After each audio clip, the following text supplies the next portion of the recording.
Hello, नमस्कार और आदाब तमाम दोस्तों को। आपके दोस्त और गाइड इरफान की तरफ से एक बार फिर आपके साथ हूँ आपके अपने चैनल एस्ट्रो एश्योरेंस से। हमने प्लैनेट्स का एक सीरीज किया है प्लैनेट्स फ्रॉम ईच अदर पर, और ये के planetary placement from each other कैसे कुछ न कुछ रिजल्ट्स हमारे होरोस्कोप और भीतरी जिंदगी में पैदा करता है। हमने करके दिखाया है, मिसाल के तौर पर जुपिटर फ्रॉम सैटर्न, हमने किया है वीनस फ्रॉम राहु, और ये प्लेसमेंट्स एक दूसरे के रिलेटिव में क्या रिजल्ट्स निकालते हैं। मतलब प्लैनेटरी प्लेसमेंट्स एक दूसरे के साथ बहुत असर रखते हैं हमारी जिंदगी पर और हमारे होरोस्कोप पर भी। मगर ये तमाम प्लैनेटरी प्लेसमेंट्स एक दूसरे से की एनर्जीज का जोड़ क्या है, ये बहुत बड़ा काम है इसको कैलकुलेट करना कि हर प्लेनेट की प्लेसमेंट दूसरे प्लेनेट से कैसे है, और फिर एक ओवरऑल एनर्जी तक पहुंचना। इस सारे टोटल ड्राइविंग एनर्जी तक पहुंचने का सबसे आसान तरीका, और इस तरह हमारी जिंदगी का, ये है कि हम देखें कि ओवरऑल एनर्जी क्या है। जो प्लैनेट्स की पोजीशन सूरज से पता चलती है, क्योंकि सूरज रूह भी है, ये रूह को रिप्रेजेंट करता है। तो किसी भी होरोस्कोप में आप देखो कि सूरज कहाँ है और सूरज से तमाम प्लैनेटरी प्लेसमेंट्स कहाँ है, फिर उस बेसिस पर कैलकुलेट करो कि वो प्लेसमेंट्स क्या ओवरऑल एनर्जी देती है।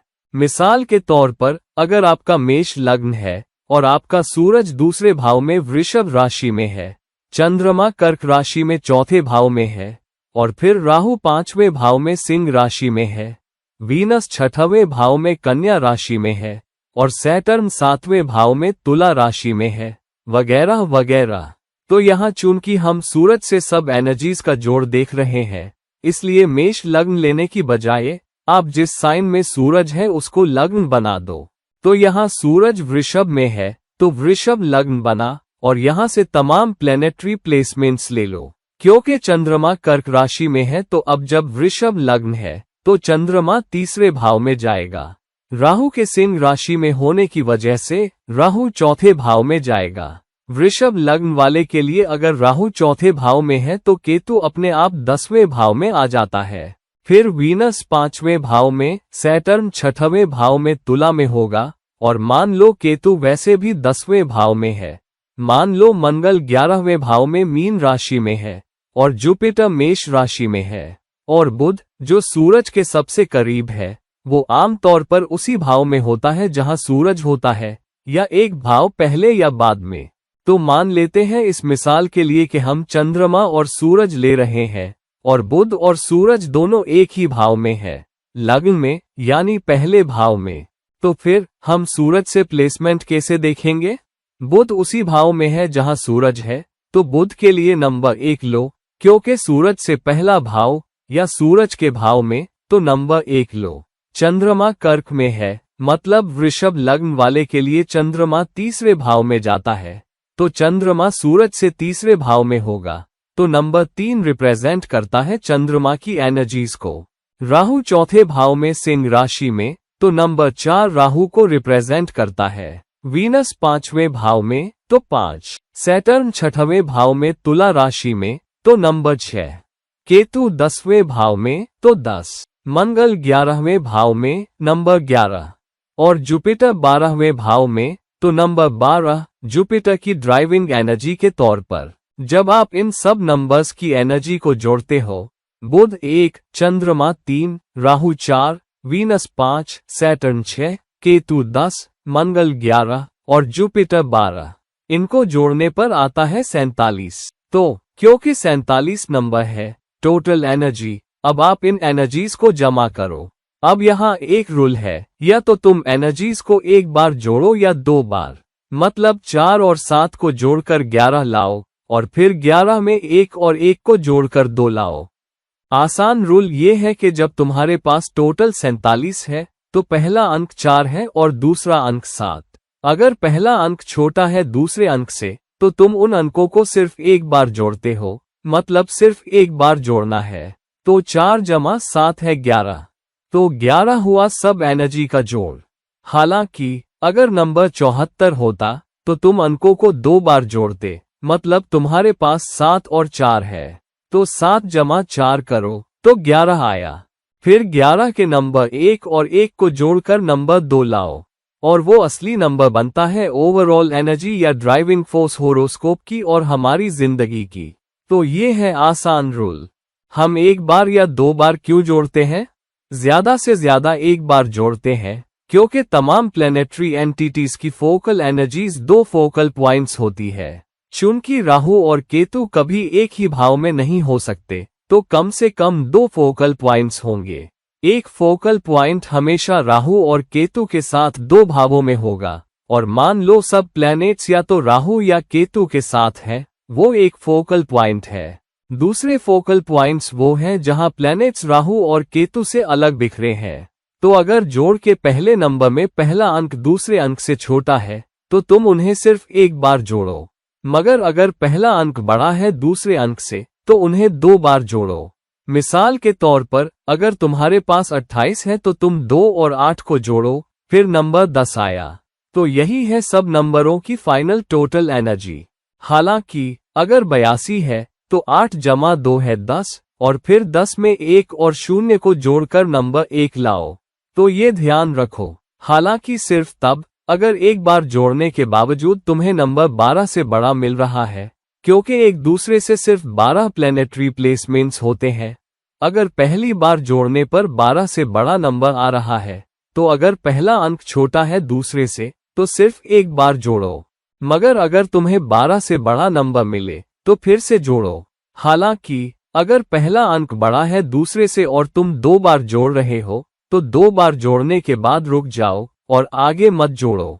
तो ये है रूल। यहाँ हमारी मिसाल में जोड़ 47 था, तो तुम 4 और 7 को जोड़कर नंबर 11 लाए, जो 12 से छोटा है। तो तुम यही रखो कि सब प्लैनेटरी एनर्जीज का जोड़ 11 है। अब इसका क्या मतलब है? हर नंबर एक खास एनर्जी को रिप्रेजेंट करता है जो उस जिंदगी और इंसान की ड्राइविंग एनर्जी है। अगर तुम्हारे पास नंबर 1 है, तो नंबर 1 का मतलब है कि ये एक गोल ओरिएंटेड जिंदगी, मकसद वाली जिंदगी का सबब है। तो एक इंसान को जिंदगी में कम से कम एक मकसद रखना है, और फिर उस मकसद को इस्तेमाल करना है अपनी एनर्जीज को आगे बढ़ाने के लिए। अगर तुम अपनी जिंदगी बिना डिजाइन के बस यूं ही जी रहे हो, तो हमेशा ये सवाल अपने आप से पूछो, मुझे संतोष क्यों नहीं हो रहा? मुझे वो सुकून क्यों नहीं मिल रहा? कभी कभी तुम्हारे पास सब कुछ होता है, मटीरियल चीजें, फिर भी अंदर से संतोष नहीं होता। वजह ये हो सकती है कि तुम्हारे पास एक एनर्जी है और तुम मकसद वाली जिंदगी नहीं जी रहे। तुम्हारी जिंदगी में कोई गोल नहीं है, तुम बस पैसा कमा रहे हो और मटीरियलिज्म के पीछे भाग रहे हो, और जिंदगी तो जी रहे हो मगर बिना मकसद के। बजाय इसके कि तुम एक मकसद को अपनी जिंदगी में रखो और उसे ही सब कुछ बना लो। अगर नंबर 2 ओवरऑल एनर्जी या ड्राइविंग फोर्स है होरोस्कोप की, तो बिल्कुल जीविका बदलना, बचत बदलना, मगर अपनी जिंदगी को उसूलों और फैमिली वैल्यूज के साथ जीना, यही तुम्हारी जिंदगी का सबसे अहम एलिमेंट बनता है और ड्राइविंग फोर्स बनता है तुम्हारी जिंदगी का। और दूसरों की जीविका कमाने में मदद करना, दूसरों को अपने पैरों पर खड़ा करना, यही ड्राइविंग फोर्स है तुम्हारे होरोस्कोप में, तुम्हारी जिंदगी में। अगर तुम्हारे पास नंबर 3 जोड़ के तौर पर आता है, तो नंबर 3 का मतलब है अपने आसपास के लोगों का, अपने इमीडिएट पड़ोस का, अपने शुरुआती माहौल का ख्याल रखना, और भाई बहनों का भी ख्याल रखना। तीसरा भाव कोशिश का भी भाव है, तो कोशिशों से भरी जिंदगी, हालांकि ये खुद के उद्यम वाली जिंदगी है। तुम खुद बने बनाए इंसान हो, चाहे नौकरी में हो या बिजनेस में। हालांकि ये बिजनेस खुद के उद्यम की तरफ ज्यादा झुकाव रखता है, फिर भी ये खुद बने इंसान वाला है। तो बहुत मत सोचो दूसरों पर, बहुत निर्भर मत रहो दूसरों की मदद पर। ये ध्यान रखो कि ओवरऑल एनर्जी नंबर 3 है, तो तुम अक्सर अपने दम पर ही रहोगे, और तुम्हारी मेहनत तुम्हारे लिए रंग लाएगी, ना कि दूसरों पर निर्भर होकर। और फिर खुद को अच्छे से मार्केट करो, अच्छे से ब्रांड करो, और अपनी कम्युनिकेशन पर काम करो, जो तुम्हारी ड्राइविंग फोर्स है। अगर नंबर 4 तुम्हारा जोड़ है या ड्राइविंग फोर्स है, तो दूसरों की परवरिश करना, दूसरों को सपोर्ट करना, दूसरों का ख्याल रखना, और दूसरों को वो दिल का सुकून दिलाना, घरेलू सुकून दिलाना, यही है असली ड्राइविंग फोर्स तुम्हारी जिंदगी के लिए और होरोस्कोप के लिए। तो जितना हो सके दूसरों की मदद करो, उनकी परवरिश करो और इसे अपनी जिंदगी की ताकत बना लो, तो तुम देखोगे कि तुम्हें संतोष मिलेगा, तुम्हें ज्यादा मटेरियल समृद्धि भी मिलेगी और बरकत भी अपनी जिंदगी में। अगर नंबर 5 तुम्हारी जिंदगी की ड्राइविंग फोर्स है, तो कुछ ऐसा करो जो तुम्हारे दिल को लगे, कुछ ऐसा करो जो तुम्हें पसंद हो सकता है अपने शौक को अपना पेशा बना लो या अपना करियर, या फिर कुछ ऐसा करो जैसे म्यूजिक, डांस, जो तुम्हें अच्छा लगे, तुम्हारे दिल की ख्वाहिश हो। हमेशा कुछ ऐसा करो जो तुम्हारे दिल को भाए, जो तुम्हें पसंद हो, जो तुम करना प्यार करते हो, तभी तुम्हें कामयाबी मिलेगी और यही बनेगी तुम्हारी जिंदगी की ड्राइविंग फोर्स। और ऐसे बच्चे पालो जो अच्छे नागरिक बन सके और फिर तुम्हारी विरासत को आगे बढ़ा सके। 6 होरोस्कोप की ड्राइविंग फोर्स है सेवा वाली जिंदगी, मदद करने और अपनी जिंदगी इंसानियत की सेवा में लगाने वाली जिंदगी। रास्ते में मुसीबतें और चुनौतियां आती है, फिर भी इंसानियत की सेवा करने, दूसरों की सेवा करने के काम पर लगे रहना और हर चीज को बराबर से लेना, ये वो एनर्जी है जब 6 तुम्हारे होरोस्कोप में ड्राइविंग फोर्स हो। अगर नंबर 7 होरोस्कोप की ड्राइविंग एनर्जी है, तो रिश्तों का इस्तेमाल करना, पार्टनरशिप का इस्तेमाल करना, दूसरों के साथ रोजमर्रा के आधार पर काम करने की काबिलियत पर काम करना, टीम के सदस्यों के साथ काम करने की काबिलियत पर काम करना, पार्टनर्स और अपने जीवन साथी के साथ काम करने की काबिलियत पर काम करना, और गृहस्थ आश्रम, यही तुम्हारी जिंदगी के पीछे की ड्राइविंग फोर्स है। तो ये यकीनी बना लो कि तुम पार्टनरशिप का ख्याल रख सकते हो, जिन लोगों के साथ काम करते हो, और अपने रिश्तों को इस्तेमाल करो अपने गोल्स को आगे बढ़ाने के लिए, अपनी जिंदगी के मकसद को आगे बढ़ाने के लिए।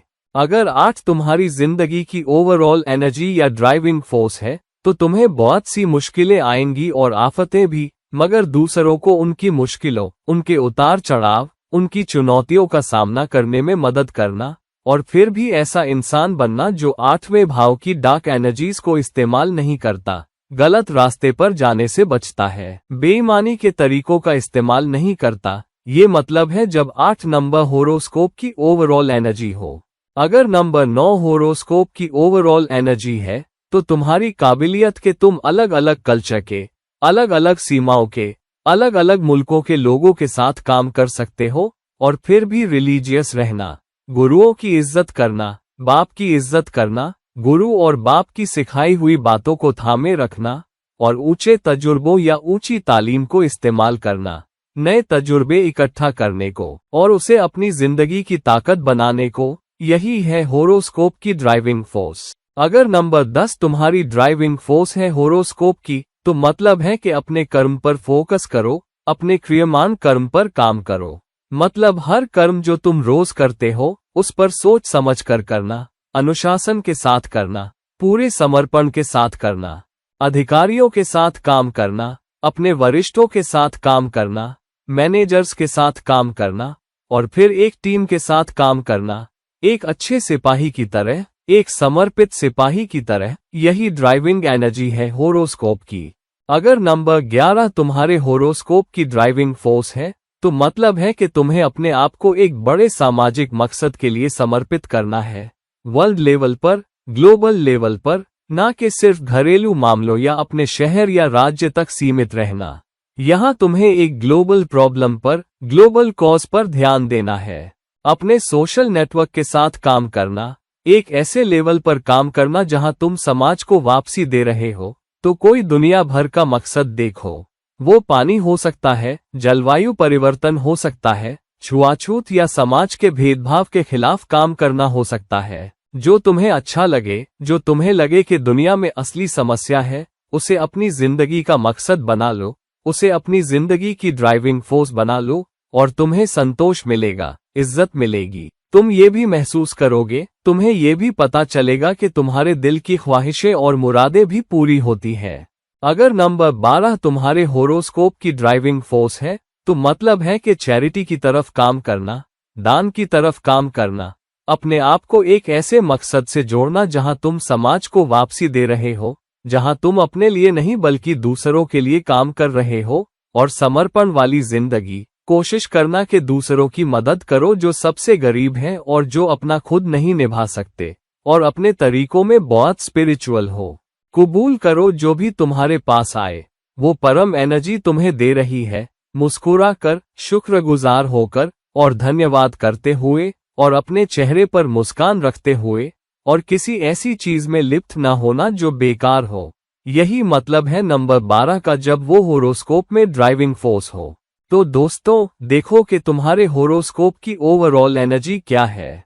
उस एनर्जी को इस्तेमाल करो और खुद को आगे बढ़ाओ, क्योंकि तुम पाओगे कि अगर तुम इस ड्राइविंग फोर्स के खिलाफ जाओगे, तुम्हें पता है कि तुम्हारे होरोस्कोप में ये क्या रिप्रेजेंट करता है, तो तुम्हें संतोष नहीं होगा, तुम्हें वो खुशी नहीं मिलेगी, तुम्हें रोड़े आएंगे, रोड़े बीच बीच में आते रहेंगे, तुम गिरोगे, तुम पाओगे कि तुम एक दीवार पर टकराओगे और तुम पाओगे कि तुम्हारे अंदर वो संतोष नहीं है, वो मानसिक सुकून नहीं है और तुम्हारी जिंदगी में रुकावटें हैं। तो पहचानो अपनी जिंदगी की ड्राइविंग फोर्स को, उस पर काम करने की कोशिश करो और उसे अपनी जिंदगी के मकसद और गोल्स के लिए भी ड्राइविंग फोर्स बनाने की कोशिश करो और तुम पाओगे एक ऐसी जिंदगी जो बेहतर जी गई और एक बेहतर विरासत पीछे छोड़ गई। तो दोस्तों, इस वीडियो को लाइक करो, इस वीडियो को शेयर करो और अगर तुम मेरे से पर्सनल कंसल्टेशन चाहते हो तो मुझसे नीचे दिए हुए लिंक्स पर राब्ता करो। और किसी और वीडियो के साथ फिर कभी मुलाकात होगी, तब तक के लिए आपका अपना दोस्त और गाइड इरफान साइनिंग ऑफ। नमस्कार, शुक्रिया।